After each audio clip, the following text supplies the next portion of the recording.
Então, nas últimas aulas a gente tem falado bastante sobre o processo de desenvolvimento utilizando o RUP, né, como base para as aulas, tá?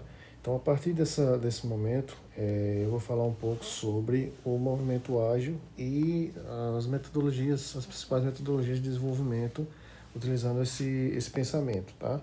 Que é um novo paradigma na forma como o software é construído, quebrando um pouco aquela forma antiga de se fazer, ok? Então, deixa eu falar um pouco sobre os métodos ágeis, né? Antes da gente começar a falar do manifesto ágil em si, vou falar um pouco sobre esses métodos ágeis, tá? E principalmente assim, o porquê foi que esses métodos surgiram, tá?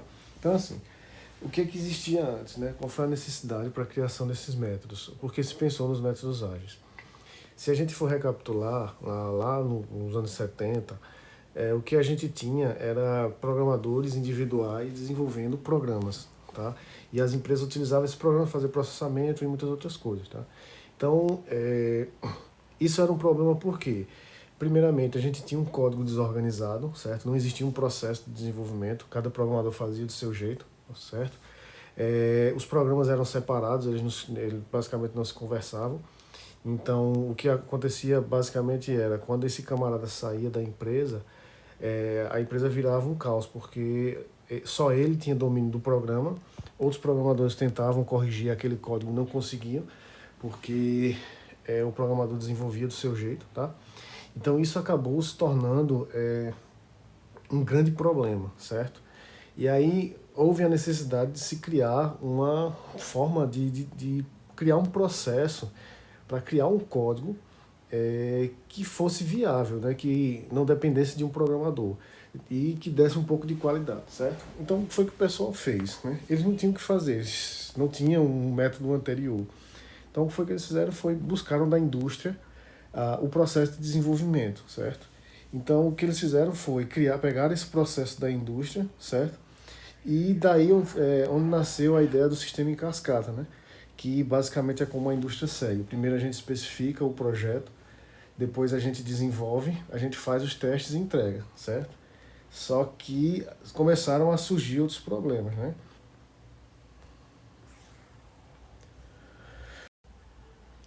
Então, quais eram os problemas que existiam por trás desse processo, tá?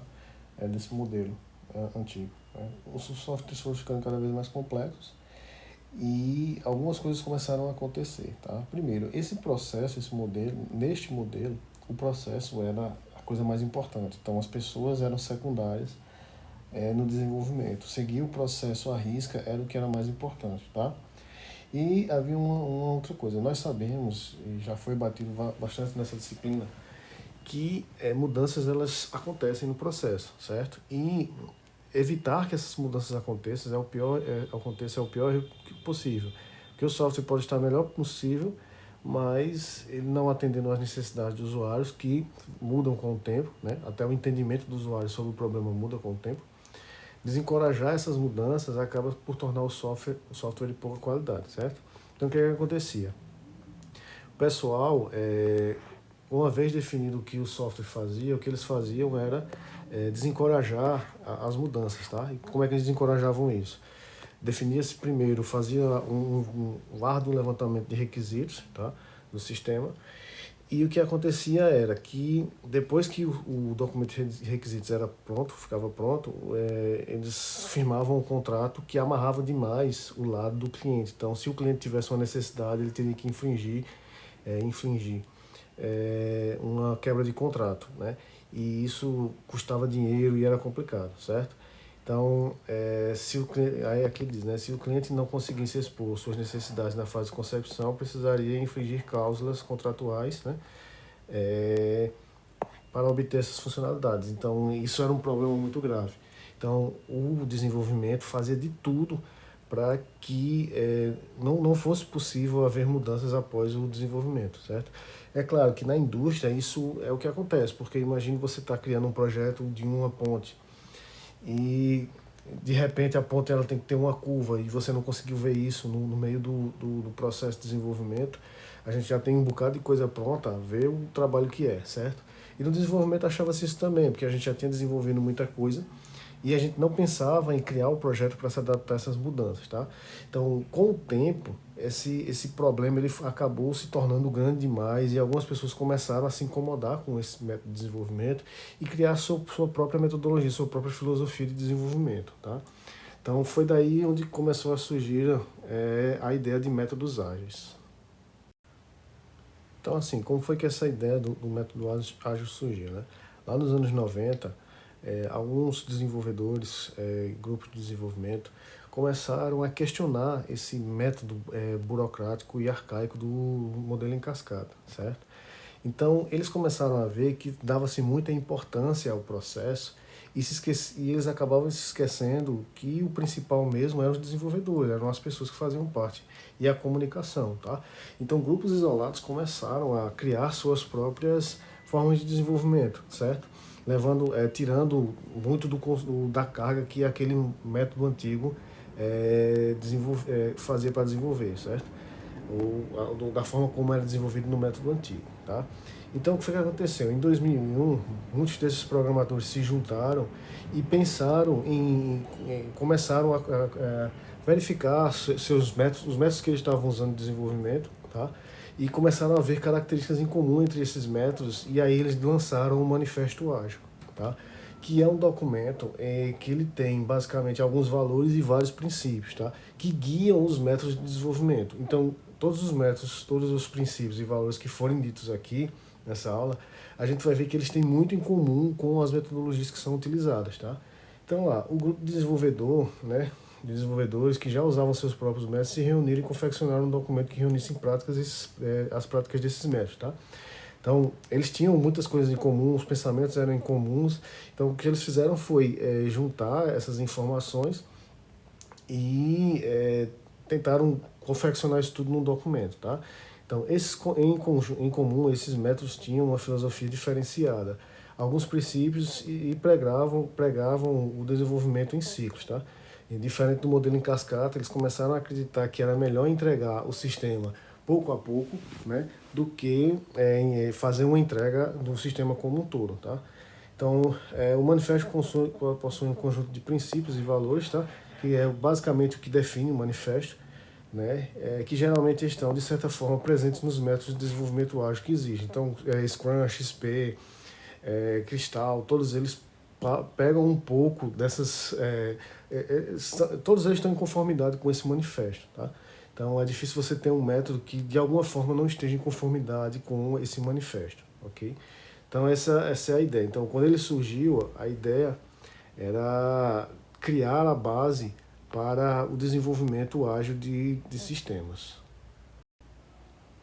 Então, assim, o Manifesto Ágil, ele traz 4 valores, né, que são a base para o desenvolvimento ágil, né, da forma como a filosofia prega, certo?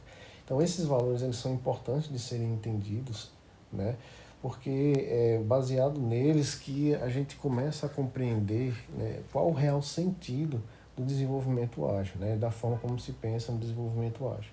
Então, assim, lá ele diz assim, ó, no próprio documento tem lá essas seguintes frases, né, que servem como valores. Indivíduos interação mais do que processos e ferramentas, tá? Software funcionando mais do que documentação. Colaboração com o cliente mais do que negociação de contratos, tá? Responder às mudanças mais do que seguir o plano. Então perceba que existe a ideia do mais do que, certo? O que esse mais do que significa? Significa que não é o fato de a gente priorizar os indivíduos e as interações que a gente vai deixar o processo e a ferramenta de lado, ok? Então isso é uma coisa muito importante de se prestar atenção, porque há a ideia de que o movimento ágil ele é uma ruptura completa do processo de desenvolvimento tradicional, certo? Só que isso de fato não é verdade. Por quê? Porque a gente ainda considera que há importância nesses camaradas aqui, documentação, certo? Negociação de contratos, seguir o plano, tá? Porém, a ideia agora é que a gente tem uma visão de que isso aqui é mais importante do que isso. Ou seja, eu vou priorizar as pessoas e a comunicação em relação ao processo, certo? Então, assim, Se se um processo está incomodando o indivíduo, nós temos que rever esse processo, porque as pessoas são mais importantes, tá? Então, a comunicação verbal, a conversa entre equipes ou dentro da equipe, entre membros da equipe, ela é mais importante do que seguir um plano ou um processo em si, tá? A ideia é que a gente tem aqui, ó, um software funcionando. Por que isso é importante? Porque no final é o que vai importar. Durante muitos anos deu-se a importância exacerbada ao documento, certo? Porém, o documento não executa funcionalidade. Quem executa a funcionalidade é o software, ok? É claro que existe a importância de se ter alguma documentação, mas tornar isso principal do sistema, tornar isso a parte que mais demora do desenvolvimento, é uma coisa que não faz sentido para o desenvolvimento ágil, certo? Então, assim, colaboração com os clientes mais do que negociação e contratos. Ninguém é louco de fazer um sistema ou alguma coisa sem um contrato, tá? Por quê? Porque, assim, por mais que você queira colaborar com o cliente, se o cliente não estiver satisfeito ou por algum motivo, ele vai te processar. Isso não tem nem cabimento não pensar assim. Não existe, nos negócios não existe essa camaradagem. Se ele não estiver satisfeito com alguma coisa, ele vai te processar. Então, ter contrato é importante. Só que a gente não vai utilizar esse contrato para ser inimigo do cliente, tá? A gente vai utilizar o contrato para nos resguardar, mas a ideia é que a gente deixe o cliente ciente que a gente quer entender o escopo do problema dele. E para isso a gente só consegue se colaborar, ok? E a resposta a mudanças também mais do que seguir o plano. Não significa dizer que a gente não vai ter um plano, certo? A gente não vai ter um processo de criação de plano fixo. Esse plano ele é variável dentro do projeto. E esse plano é variável de acordo com as mudanças. Então, mudanças são bem-vindas de acordo com o desenvolvimento, certo? Porque ele é que são as mudanças que tornam o nosso software de qualidade, ok? Então a gente pega essas mudanças e a partir delas refina esse plano que está sendo criado, certo? Mas isso não significa que a gente não tenha o plano. Então essa é a ideia, né? O Manifesto Ágil ele não vem como uma ruptura completa do modelo tradicional, mas sim como uma nova visão, certo? Como uma nova filosofia, tá? De como a gente pode pegar esse modelo tradicional e torná-lo mais aceitável para o desenvolvimento, certo? Já que está mais do que comprovado de que esse modelo tradicional ele não é ideal para o desenvolvimento de software, ok? Embora seja ideal para outras partes, tá? Então, aqui só aquela reflexão que a gente está fazendo, né? Então, processos de ferramentas são importantes, sim, né? Ninguém é louco de não utilizar um processo, certo? Processos são bons no desenvolvimento, porém processos radicais, eles não são bons. Então, processos que podem ser variáveis de acordo com o entendimento, são processos que vão evoluindo, né? Com o aprimoramento contínuo da equipe, que são definidos pela equipe, sim, esses processos valem. As ferramentas também, né? Hoje em dia é quase impossível não utilizar uma ferramenta tanto para desenvolvimento de modelos, quanto para o próprio desenvolvimento, quanto gerência de configuração. Não tem como fazer isso sem ferramentas, tá? Eles são importantes, mas a comunicação entre as pessoas é mais importante, certo? Pessoas e comunicação é mais importante do que ferramentas e processos, tá? Então, ao contrário do que muitos pensam, o Manifesto Ágil não representa uma ruptura completa com o método tradicional. Ele representa uma visão diferenciada. Então, é importante que isso esteja na cabeça da pessoa que está desenvolvendo, certo? Tanto do lado da pessoa que defende o método tradicional, quanto do lado da pessoa que defende o Manifesto Ágil. Que não existe uma ruptura, não são dois inimigos, não são dois lados de uma mesma moeda, certo? Na verdade, sai como se fosse o melhor dos dois mundos, tá? É a gente pegar essa ideia revolucionária de que pessoas são importantes, mas também ter um pé e verificar que o método também é importante, tá? Para o desenvolvimento. Então, só para finalizar essa reflexão, né, a gente tem lá, né, não é que abandonamos a documentação, porém esta não será nosso foco, né? Existem coisas que precisam ser documentadas, mas o que é mais importante é ter o software funcionando, tá? Então, não é que a gente não vá ter um diagrama, não é que a gente não vá ter um diagrama de classe ou um diagrama de banco de dados que é tão importante. Mas a gente tem que entender que o software rodando é mais importante do que a gente ter pilhas de documentos, tá? Então, assim, a gente vai modelar o que é importante e o que não for importante a gente não vai dar tanta bola, tá documentando, certo?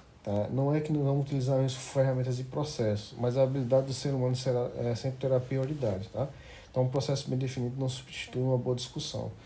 Não é que não teremos contratos, mas priorizaremos a colaboração com o cliente. Não é que não seguiremos um plano, tá? Mas pensaremos nesse plano para que eles absorvam as mudanças. Então, esse plano ele tem que ser elástico. Então, a gente começa a pensar em um plano elástico, tá?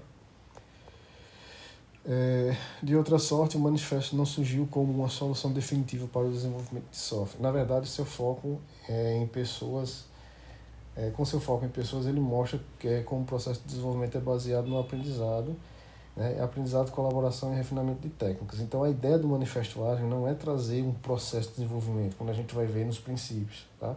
E como a gente já viu nos valores. A ideia é que a gente tenha um foco diferente e que cada equipe monte o seu processo, tá? E que esse processo ele também não seja único, mas que ele seja refinado de acordo com a evolução da equipe dentro de um projeto. Então a gente pode ter um processo diferente para cada projeto, para um projeto diferente, porque cada projeto tem sua particularidade. Então a gente vai ter que ter um processo com sua particularidade também, tá? E quem define esse processo no fim das contas é a equipe, certo? Junto com o cliente, ok?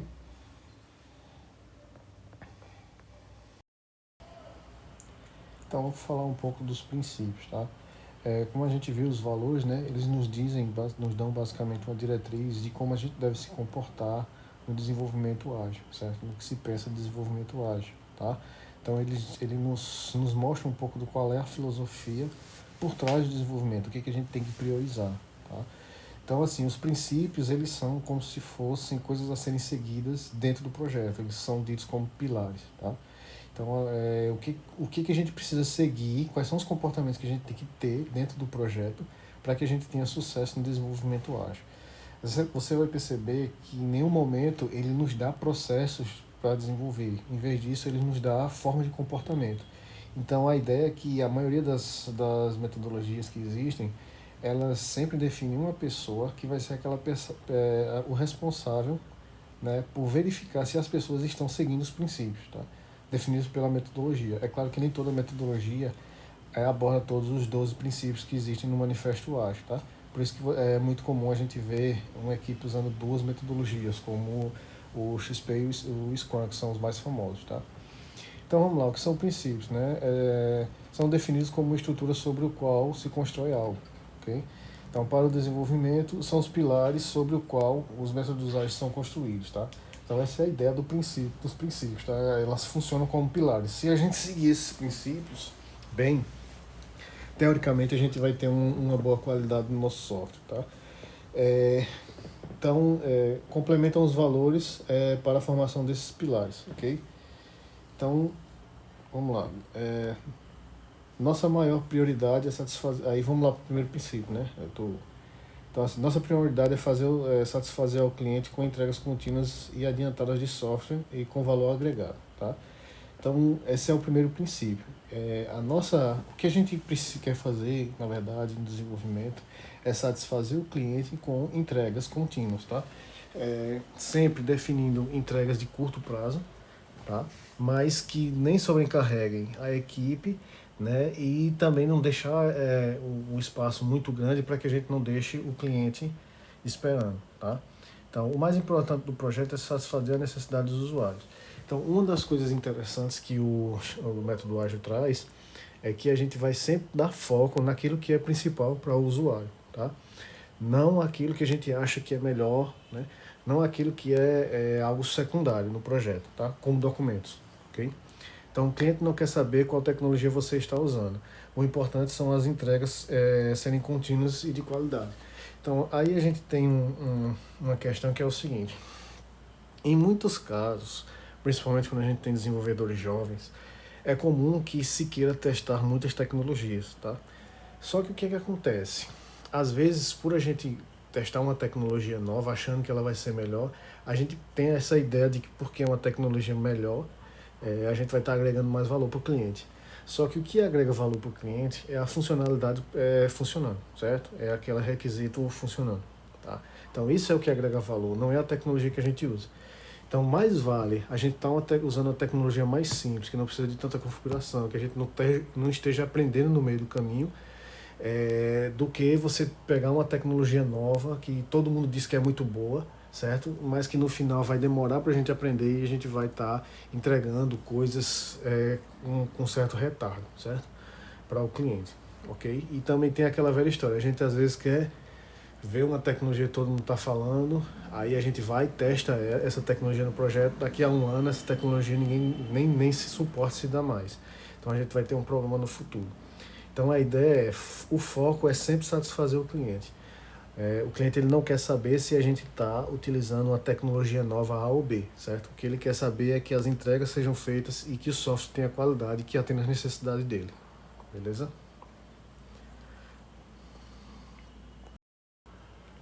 Então vamos agora para o segundo princípio, tá? Vamos dizer assim, mudanças nos requisitos são bem-vindos, mesmo que tardiamente no desenvolvimento, tá? Então os processos ágeis tiram vantagem das mudanças, visando a vantagem competitiva para o cliente, tá? Mudanças são normais e desejáveis no projeto ágil. O que isso quer dizer? Entenda, o enunciado do princípio ele já fala muita coisa, certo? Só que existem coisas que não ficam por trás, que não dá pra gente compreender tão facilmente, mas é assim. Não é que a gente vá fazer o sistema de qualquer forma para que ele tenha mudanças, tá? A mudança ela exige porque existia uma imprecisão no entendimento do cliente e no entendimento da equipe, tá? Então essa é a ideia da mudança. Então assim, aceitar essa mudança é que é importante. Não é que a gente vai fazer de tudo para que a mudança exista. O que a gente não pode fazer no desenvolvimento ágil é inibir o cliente de vir com mudanças. Ou tentar, que é uma coisa que é muito comum, quando você apresenta algo ao cliente, o cliente dizer, não é isso que eu queria não, certo? Então, em vez de a gente emburrar e se fechar todo para o cliente, a gente entender, então me diga o que é que você quer. Uma coisa que a gente tem que entender no desenvolvimento é que é o seguinte, quando o cliente ele vai pedir um sistema, com o cerne do sistema, as funcionalidades principais, ele já tem a certeza do que é, ou ele já tem parcialmente a certeza. Então, nas primeiras entregas, a gente basicamente vai estar buscando entender o que essas funcionalidades principais do cliente, certo? Entender o escopo do projeto, tá? Então, assim, não é que quando a gente vai estar no desenvolvimento, a gente vai ter lá uns 3 meses já de desenvolvimento, com uma coisa, o cliente queria fazer um sistema de padaria, de uma hora para outra ele vai chegar e dizer assim, olha, não era o sistema de padaria que eu queria, não, era um sistema de concessionária. Isso não vai acontecer, tá? Então as mudanças, não vai ser não pense que mudanças vão ser algo radical no sistema, não. As mudanças, elas são pontuais, tá? Até mesmo porque quando você está nesse contexto com o cliente, conversando com ele, está buscando essas informações, a gente tem como saber quando o cliente tem a certeza de uma funcionalidade e quando ele está em dúvida, certo? Então, quando a gente vê a dúvida no olho do cliente, quando ele fala de algo, né, então a gente precisa estimular ele a efetivamente vir com a solução, ou mostrar o que é que ele quer. A solução que vai dar a gente, né? Mostrar basicamente o que ele quer do sistema, certo? Então a gente mostra para ele algum protótipo, alguma coisa, alguma parte do sistema do que ele especificou e aí sim é que ele vai mostrar para a gente o que ele realmente quer. Ou ele vai começar a refinar as ideias dele, tá? Então a ideia da mudança não é que a gente vá ter mudanças estrambólicas dentro do sistema, não, dentro do desenvolvimento, não, tá? Isso é muito difícil acontecer, a não ser que a sua equipe ela não esteja efetivamente preparada para o desenvolvimento, seja uma equipe nova, né, que começa a fazer tudo, qualquer ideia que o cliente dá já vai desenvolvendo alguma coisa, certo? Mas assim, mudanças tardias que vem no sistema, elas não vai ser aquela mudança totalmente de escopo do projeto, não, tá? Eu nunca vi isso acontecendo, tá? Então, pensar que quando uma mudança vem, são mudanças que de falta de entendimento mesmo do cliente, de novas funcionalidades. Então, pode acontecer que no futuro o cliente vá ter uma divergência de pensamento sobre o que ele tinha falado há 3 meses atrás e você tenha que refatorar alguma coisa no projeto de uma funcionalidade que já estava pronta há muito tempo, tá? Pode ser que isso venha a acontecer, mas não vai ser aquela coisa louca de mudar completamente o escopo do projeto, não, certo? Então essa é a ideia da mudança dos requisitos, tá? E aí no projeto ágil a gente tem que ter essa postura de que a gente aceita essa mudança sem estar brigando com o cliente ou tentando desestimular ele a vir com essas mudanças, ok? Aí a gente tem o próximo princípio, né, que são entregas frequentes de software funcionando de poucas semanas ou poucos meses, tá? Com preferência na menor escala de tempo. Tá? Então, assim, essa é uma característica presente na maioria das metodologias ágeis, ok? Então, assim, muitas delas apresentam essa ideia de time box, certo? Que são, como no Scrum, que fala dos sprints, que são tempos fixos, onde a gente basicamente determina um tempo e a quantidade de requisitos que precisa ser feito, né? As metodologias, elas usam essa ideia de desenvolvimento sustentável e a equipe, ela define, a equipe junto com o cliente, né, define quais são as funcionalidades que são possíveis de ser feitas dentro daquele tempo sem sobrecarregar ninguém. É claro que essa sobrecarga, ela é inevitável, porque algumas vezes já naquele fim de prazo, o pessoal geralmente estoura o tempo limite, né, e aí vai trabalhar de noite para tentar entregar as funcionalidades. Isso é comum. Tá? É desejável que não fosse, mas é mais comum do que se imagina. Tá? Mas a ideia é que a gente tem que ter esse pensamento que a gente não vai desenvolver e desenvolvendo, não. Cada etapa do projeto, cada entrega, ela tem um tempo fixo, certo? E é claro que não, esse tempo é variável, mas uma vez que a gente define o tempo, a gente tenta cumprir aquele prazo, tá? E faz todo o esforço para cumprir o prazo, inclusive definindo a quantidade de funcionalidades que vão ser desenvolvidas naquele tempo, certo? Então, esses precisam definir um limite de tempo para as entregas, tá? Então, esse princípio ajuda a definir o ritmo de trabalho, né? Porque aí a gente define basicamente quais funcionalidades vão ser desenvolvidas, sempre com aquela máxima, dizendo assim, a gente consegue fazer isso nesse tempo? Faz. A gente consegue fazer mais isso? Não. Então isso aqui tá bom. Então essa vai ser a funcionalidade. Lembrando que essa decisão é tomada junto com o cliente, tá? Então é indubitável que este princípio aumenta a confiança do cliente no projeto, porque além de ele estar participando, ele está vendo coisas sendo entregues, certo? Como seria bom se numa casa a gente pudesse entregar, o engenheiro pudesse entregar um quarto e dizer, pronto, agora você pode morar nesse quarto quando a gente faz o resto, certo? E aí você, com o tempo, vai entregando um banheiro e uma cozinha. Mas no software a gente pode fazer isso, tá? Então isso aumenta muito a confiança do cliente e a vontade dele colaborar também dentro do sistema, ok? Terceiro princípio, né? Pessoas de negócio e desenvolvimento devem trabalhar diretamente com o projeto, certo? Então, assim, a ideia é que o cliente, o especialista de domínio, a pessoa de negócio, ela vai estar lá junto com o projeto. É como se ela fosse um participante do projeto. É claro que isso é algo muito difícil de se conquistar, né?